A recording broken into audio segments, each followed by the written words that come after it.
Bir kun Peygamberimiz sallallohu aleyhi ve sellem sahobalarga aytdilar, do'stlarimni sog'indim dedilar.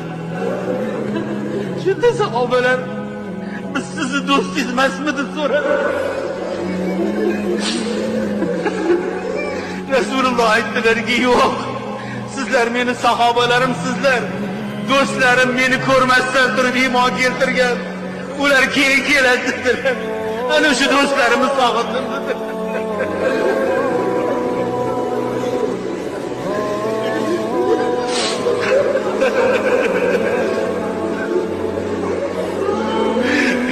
Ya Rabbi, Resulümüzge ko'rmasdan turib iymon keltirganmiz. U zotni ko'rmasdan turib yaxshi ko'rganmiz. U zotga do'st bo'lmoqligimizni, haqiqiy do'st bo'lmoqligimizni ham nasib aylagin.